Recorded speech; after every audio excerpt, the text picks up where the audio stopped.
Hello dear student, स्वागत करते हैं आपका अपने YouTube channel prime study material by Shalu ma'am में। तो बच्चों, आज के इस वीडियो में हम देखने वाले हैं क्लास 10th का कर्ण खंड काव्य का सारांश। ठीक, एकदम अच्छे से समझेंगे इसको, ये आपके एग्ज़ाम में पूछता है। ठीक, चलिए तो देखते हैं भैया कर्ण खंड काव्य। तो पहला देखिए, कर्ण खंड काव्य महाभारत के प्रसिद्ध वीर कर्ण से संबंधित है। इस खंड काव्य के रचयिता श्री केदारनाथ मिश्र जी हैं। इस खंड काव्य का सारांश इस प्रकार है। ठीक, इसमें 7 सर्ग है, मतलब 7। इसके बाद जो है कर्ण खंड काव्य का चरित्र चित्रण आपके एग्जाम में ऐसे देगा कि मतलब जैसे प्रथम सर्ग या फिर जैसे द्रौपदी का अपहरण ऐसे कुछ दे देगा, या फिर ऐसे डायरेक्ट पूछ लेगा कि जो है कर्ण खंड काव्य का चरित्र चित्रण। ठीक, अथवा करके पूछेगा। चलिए, तो प्रथम सर्ग, इस खंड काव्य का प्रथम सर्ग रंगशाला में कर्ण है। इसमें कर्ण की प्रारंभिक जीवन की कथा का वर्णन है। कुंती को सूर्य की भक्ति के परिणाम स्वरूप कर्ण की प्राप्ति हुई थी। अब कुंती कौन है? कर्ण की माता है। जो कुंती है वो सूर्य भगवान की पूजा करते थे। उनके पूजा से सूर्य भगवान ने वरदान दिया था, तो जाके कर्ण का जन्म हुआ था। परंतु अपने इस शिशु को नदी में बहा दिया, जिसमें सारथी अधिरथ जिसमें सारथी अधिरथ ने इसे पाया, इसका पालन पोषण किया। यानी कहने का मतलब कुंती जो है अविवाहित थी। ठीक, तो समाज के लोग मतलब लोग लाज के भय से, यानी समाज के जो है मतलब कहते नहीं कि अविवाहित होकर बच्चा जन्म दे दी है, तो है ऐसा मतलब समाज के जो है बेचारी भय से या फिर लोग लाज के कारण वो कर्ण को क्या करती है, नदी में बहा देती है। तो नदी में से सारथी मतलब एक पति पत्नी रहते हैं, जैसे मल्लाह वगैरह होते हैं वैसे। तो उन्होंने जो है कर्ण को पाया और इसका पालन पोषण किया। इसके द्वारा पाले जाने के कारण वह सूत पुत्र कहलाया। यानी सारथी लोगों ने पाला था, तो इसलिए वो सूत पुत्र कहलाया। राजभवन में कर्ण का अपमान पांडव और द्रौपदी द्वारा नीच जाति का कहकर किया गया, परंतु दुर्योधन इसे अपने स्वार्थवश प्रेम और सम्मान देता है। यानी जो दुर्योधन था इसको अपना मित्र समझता था, बाकी जो लोग थे वो उसका क्या करते थे, जो पांचों पांडव थे वो बेचारे इसका जो है मतलब नीच जाति कह के अपमान कर दिए। ठीक, अब चलिए द्वितीय सर्ग में क्या कहते हैं। द्वितीय सर्ग धूत सभा में द्रौपदी। अब द्रौपदी का यहाँ चिरहरण हो रहा है। देखिए, इस सर्ग में मत्स्यवेद से लेकर द्रौपदी के चिरहरण तक का वर्णन है। द्रौपदी के स्वयंवर में अर्जुन द्वारा मत्स्यवेद किया गया तथा द्रौपदी की शादी 5 पांडवों से हो गई। युधिष्ठिर ने जब राजस्व यज्ञ किया था, तभी द्रौपदी ने दुर्योधन का मजाक उड़ाया। द्रौपदी ने क्या किया भाई? दुर्योधन का मजाक उड़ाई, जिसमें दुर्योधन ने इसका बदला लेने के लिए द्यूत क्रीड़ा का आयोजन किया, जिसमें युधिष्ठिर सारा राजपाट, अंत में द्रौपदी को भी हार बैठे। जो युधिष्ठिर थे वो जो है इसमें अपना पूरा राजपाट हार गया, अंत में अपनी पत्नी यानी जो है द्रौपदी को भी दांव पर लगा दिया और उसको भी क्या किए, हार बैठे। कर्ण और दुर्योधन ने अपना बदला लेने के लिए द्रौपदी के निर्वस्त्र करने को कहा।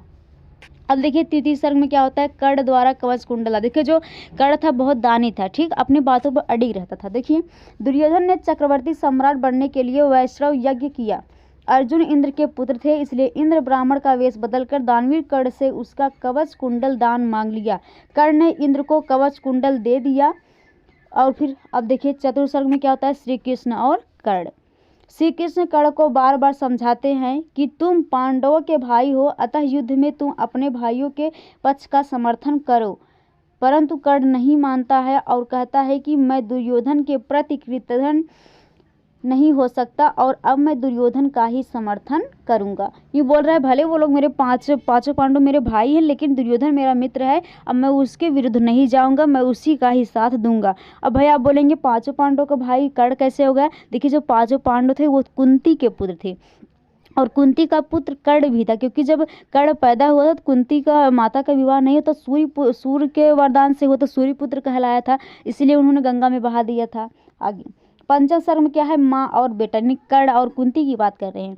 कुंती कर्ण के पास जाकर इसे समझाती है कि तुम पांडवों से युद्ध मत करो और उन्हें छोड़ दो। तभी कर्ण कुंती को कहता है, कुंती को वचन देता है कि मैं अर्जुन के अतिरिक्त किसी पांडव को नहीं मारूंगा। बोल रहा है 5 पांडव मैं सिर्फ अर्जुन को मारूंगा, बाकी किसी को नहीं मारूंगा। अब 7 हो गया। अब खस्ट नहीं। 8वें वाले सर्ग में क्या कह रहे हैं कि कर्ण का वध होता है। महाभारत के युद्ध में 16वें दिन कर्ण कौरव सेना के सेनापति बने। महाभारत के युद्ध में 16वें दिन कर्ण कौरव सेना के सेनापति बने। कर्ण के भयंकर बाण वर्षा से, अब क्या हो भाई यहाँ पर देखिए एकदम मतलब चल रहा है, कर्ण के भयंकर वर्षा से पांडव क्या हो गए भाई, विचलित हो गए। भीम का पुत्र घटोत्कच भयंकर युद्ध करता हुआ कौरव सेना पर टूट पड़ा। तभी कर्ण ने अमोघ शक्ति से घटोत्कच को मार डाला। इस अमोघ शक्ति का प्रयोग वह अर्जुन पर करना चाहता था। ये अमोघ शक्ति है सिर्फ एक ही बार कर सकता था, लेकिन वह अर्जुन को मारने के लिए करना चाहता था। लेकिन उसी बीच जो है जो उसका भीम का पुत्र घटोत्कच आ गया, तो उसका सामना करने के लिए वह उस पर मार दिया, उस पर चढ़ा दिया उसको। अचानक कर्ण के रथ का पहिया पृथ्वी में धंस गया। तभी अवसर पाकर अर्जुन ने कर्ण को क्या कर मार डाला। ठीक, अब आगे चलते हैं भाई। अब आपको अथवा करके पूछ लेगा कि कर्ण खंड का चरित्र चित्र, चाहे उसमें जो है आठों सर्ग में से चाहे कुछ पूछ लेगा, या फिर आठों सर्ग में से कोई भी सर्ग पूछ लेगा, या फिर अथवा करके कर्ण का चरित्र चित्र दे देगा। तो कर्ण का चरित्र कैसे करेंगे, जैसे कर्ण जैसे दानवीर था, धैर्यवान था, कृतज्ञ था, ये सब रहेगा। तो इसको करना कैसे है, कर्ण खंड काव्य के प्रमुख नायक कर्ण का चरित्र का इस प्रकार है। जैसे पहला है दानवीर। जो कर्ण था कैसा था भाई, दानवीर था। तो कर्ण एक दानी पुरुष था, उसके पास जो कोई जाता था कभी खाली हाथ नहीं लौटता था। जैसे कुंती गई थी, वो बोली थी पांचों पांडवों को मत मार, तो उसने वचन दिया था मैं केवल अर्जुन को मारूंगा, पांचों को नहीं मारूंगा। ठीक, चलिए। इंद्र को अपना कवच कुंडल देकर उन्होंने स्वयं इसका प्रत्यक्ष प्रमाण दिया। जैसे अब जब वो भेष बदल कर गए थे भैया, तो उन्होंने अपने जो कर्ण कवच कुंडल दान दे दिया था। ठीक है, तो उससे पता चला कि वो बेचारा बहुत दानवीर है।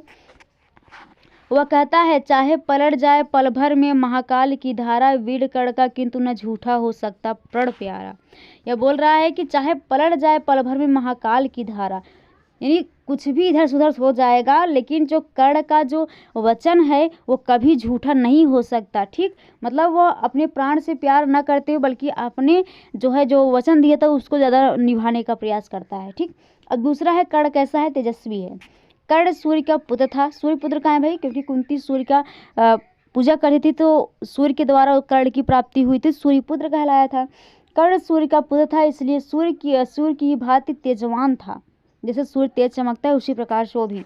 इसके सामने बड़े से बड़े योद्धा टिक नहीं पाते थे। अब देखिए टिक नहीं, अर्जुन को मारना था, लेकिन उसको जो है घटोत्कच ने जो अपना बाण मारा था, तो ये भी अपना मार दिए थे। तो जब इसकी जो है रथ की पहिया धंस गई, तब जाके अर्जुन उसको धोखे से मारा था, लेकिन वैसे तो नहीं मार पाता। वही बोल रहे हैं बड़े बड़े योद्धा इसके सामने टिक नहीं पाते थे। अर्जुन को मारने का प्रण लेने से उसके तेजस्वी होने का प्रमाण मिलता है। नहीं, वो बहुत तेजस्वी है, उसने प्रण लिया था कि मैं अर्जुन को मारूंगा, लेकिन अर्जुन ने धोखे से उसको मार, तो बात की बात है। ठीक, अब तीसरा है कृतज्ञ। कर्ण के अंदर कृतज्ञता कुड़कुड़ के भरी है। कृष्ण ने कर्ण को युद्ध में पांडवों का पक्ष लेने के लिए बहुत समझाया, किंतु उसने मित्र दुर्योधन से क्या किया भाई, मतलब बोला कि मैं मित्र दुर्योधन से मतलब ऐसा कुछ नहीं करूँगा। ठीक, तो बोल रहा है कि उसने मित्र दुर्योधन से छल करना उचित नहीं समझा, इससे उसके कृतज्ञ होने का प्रमाण मिलता है। कृतज्ञ मतलब होता है अपने बात पर टिके रहना। लास्ट में कृष्ण ने कहा कि तुम पांडवों का पक्ष ले लो, लेकिन अर्जुन का पक्ष ले लो, लेकिन उसने बोला कि नहीं, मैं दुर्योधन का मित्र हूँ, दुर्योधन का साथ देता हूँ, तो आज भी दुर्योधन का ही साथ दूंगा। तो इससे कृतज्ञता का उसका पता चल जाता है। अब चलते हैं चौथा, अज्ञेय योद्धा। जो अजय योद्धा मतलब बहुत पराक्रमी योद्धा था। कर्ण बहुत ही पराक्रमी योद्धा था, उसके युद्ध कौशल से सभी परिचित थे। अर्जुन के वध की उसकी प्रतिज्ञा को सुनकर पांडवों में डर उत्पन्न हो गया था।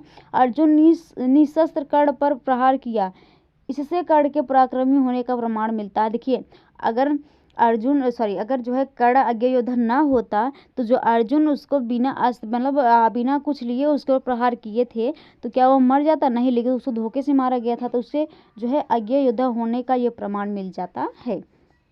पांचवा है दृढ़ प्रतिज्ञ, यानी कोई प्रतिज्ञा कर लेता तो उसको पूरा करता था।